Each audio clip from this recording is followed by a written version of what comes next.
Hey everyone, welcome back. Today we're diving into a touching chapter from our Class 10 English, The Sermon at Banaras.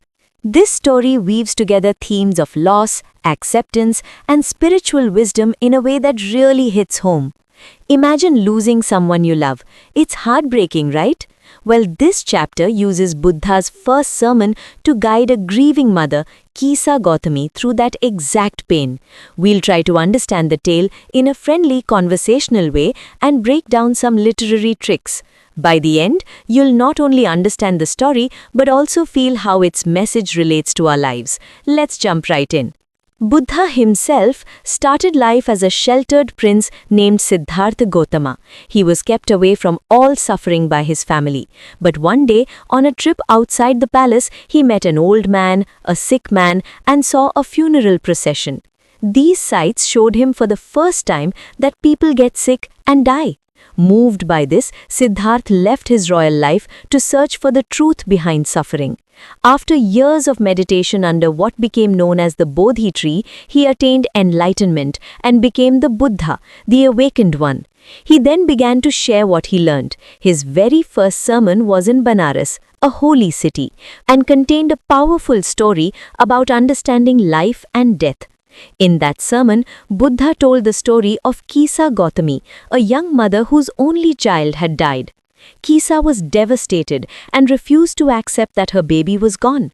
She wandered from house to house, begging for medicine to bring him back, and people began to think she had lost her mind. At last, a kind man suggested she ask Buddha for help. Desperate, Kisa approached him, pleading for a miracle. Buddha listened and then gave her a task. Bring me some mustard seeds from any house where no one has ever died. This seemed like a strange request, but Kisa felt hope at last and set off to find those seeds. She went door to door carrying the mustard seed, asking every family, "Did anyone die in your house?" Every household that offered seeds had a sad story to tell. An elderly woman, a mother, or a husband had died. Every door was shadowed by loss. The people she met even said, "Alas, the living are few, but the dead are many. Do not remind us of our deepest grief." Slowly, Kisa realized no home was untouched by death. Exhausted and heartbroken, she finally sat by the roadside at night. Watching the city lights flicker on and off, she had an epiphany. How selfish am I in my grief? Death is common to all. In that moment, she understood the truth Buddha was teaching. Losing loved ones is a painful part of life for everyone, not just her alone. Buddha then explained the lesson more clearly. He said human life is fragile and short. In one image, he compares mortals to ripe fruits that fall early or to earthen pots that eventually break. In other words, he pointed out that everyone, young or old, wise or foolish, must face death sometime.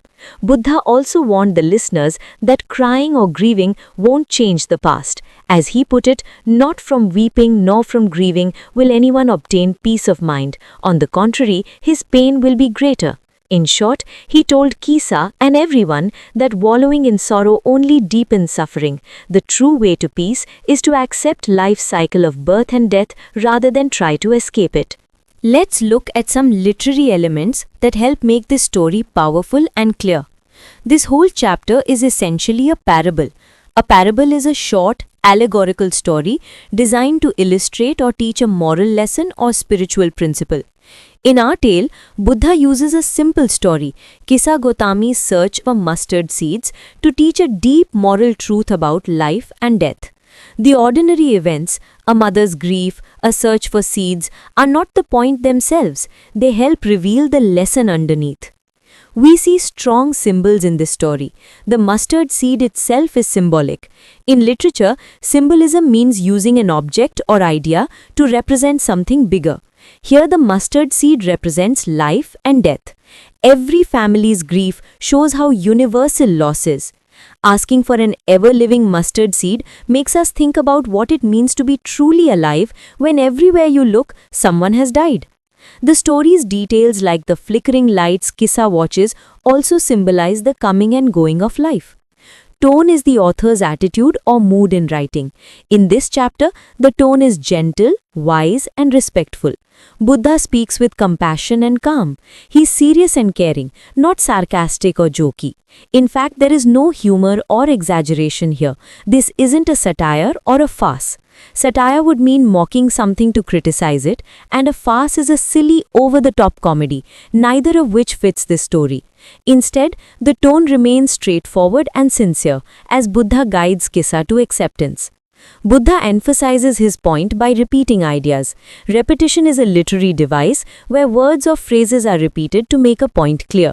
In the sermon, he keeps returning to the idea that all living things face death.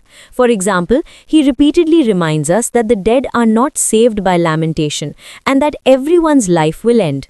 This repetition drills the message into our minds. We must understand and accept mortality. At its heart, the lesson of the sermon at Banaras is that death is a natural part of life and mourning endlessly only adds to our pain. As the summary of this lesson explains, Kissa Gotami finally realizes that man is a mortal being, life and death are cycles of the universe and no one can escape it. By accepting this truth, she freed herself from ending pain.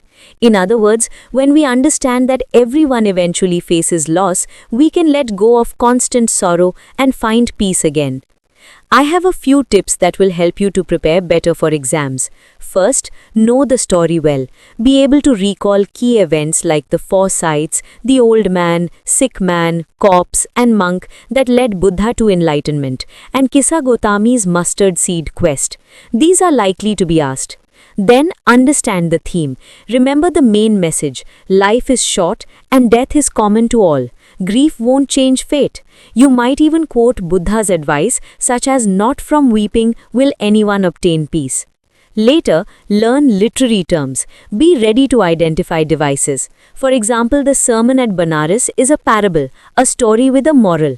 The mustard seed is symbolic. The tone is calm and serious. Knowing these terms and giving examples like the mustard seed for symbolism can earn good marks. Don't forget to think about a time you lost something or someone important. What helped you come to terms with it? Or imagine Kissa's situation. What would you feel? What can we learn when we see others share our pain? Reflecting on these questions can deepen your understanding of the chapter's wisdom. That's it for our deep dive into the sermon at Banaras. Hope this breakdown has made the chapter clearer and more meaningful. Thanks for sticking around. Take care of yourself and keep learning with an open heart. See you next time. Bye for now.